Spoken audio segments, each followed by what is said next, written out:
Welcome back to another edition of my Diamond Star Stories series featuring cards from the 1934 to 1936 Diamond Star set. For this time, we're going to actually be featuring a hometown hero, someone who grew up in Cleveland, Ohio, and later went on to play for the Cleveland Indians. This player, Joe Vosmik, actually grew up going to Indians games and sneaking into Indians games in League Park to watch his favorite player of that era, which was Tris Speaker, someone who was able to meet during the course of his Major League Baseball career that helped kind of give him tips on fielding and hitting as he began to progress and join the team officially in 1930. And he played for Cleveland for several years before he was moved on to the Browns and then on to the Red Sox and then on to the Dodgers. Before he then went to the minor leagues for a series of time after he was struggling to remain on a major league roster, and then briefly came back up during the war when the rosters were thin in 1944 with the Washington Senators. During the course of his career, he had an 18 WAR. He had a 307 average for his career, 65 home runs, 874 RBI, and 1,682 hits, just short of 1,700 hits.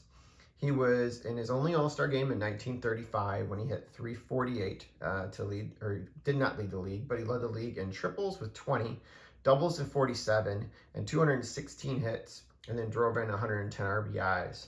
That season was good enough to have him finish third in the league in MVP votes behind Wes Ferrell of the Boston Red Sox, a player who we featured before, and Hank Greenberg of the Detroit Tigers, who won the MVP in 1935. Other accomplishments in his career, while with the Brooklyn Dodgers, he had 201 hits, which he led the NL during that time. He also hit 47 doubles again, but this time as a Brown in 1937 during his only season with them.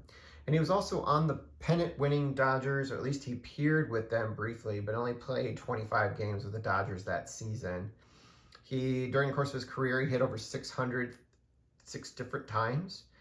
He also had 2 5-hit games in his career and had 32 4-hit games in his career. And he also went on to manage in the minor league system for Cleveland from 1947 to 1951. Other things kind of about him, as I kind of mentioned, he was kind of let go by the Dodgers in 1941, and then he went on to play some minor league ball. What he was really kind of struggling with was there were a series of recurring leg injuries during the course of his latter years in baseball, during the course of his minor leagues. But he was able to, again, get called up briefly and get re-signed after he spent some time with the Minneapolis Millers. He was let go and then signed by the Washington Senators to finish out that season.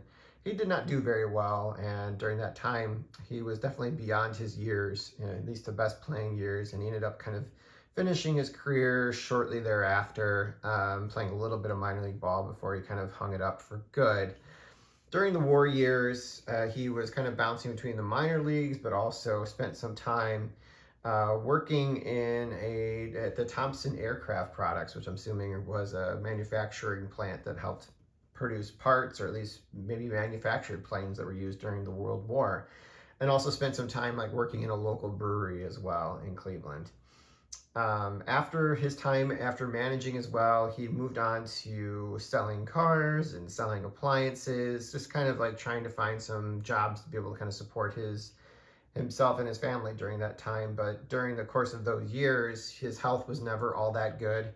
And towards the end of his life, he contracted lung cancer, which required a surgery, which he did not.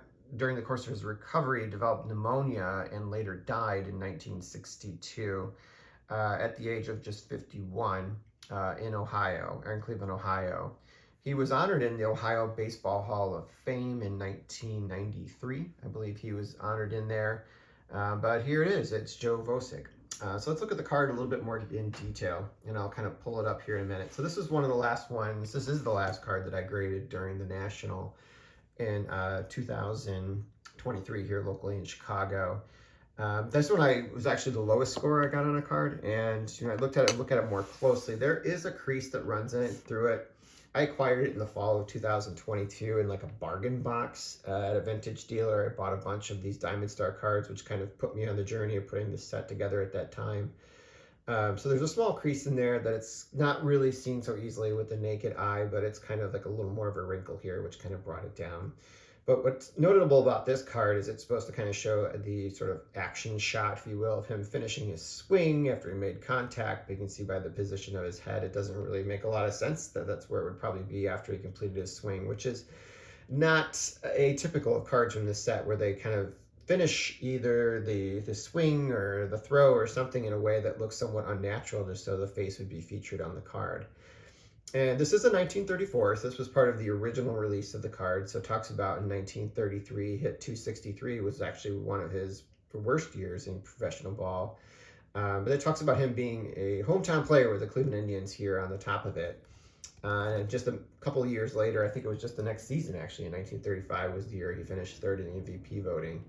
So just really a nice example, I think, at least of the way these cards were designed with the multiple colors that are featured here.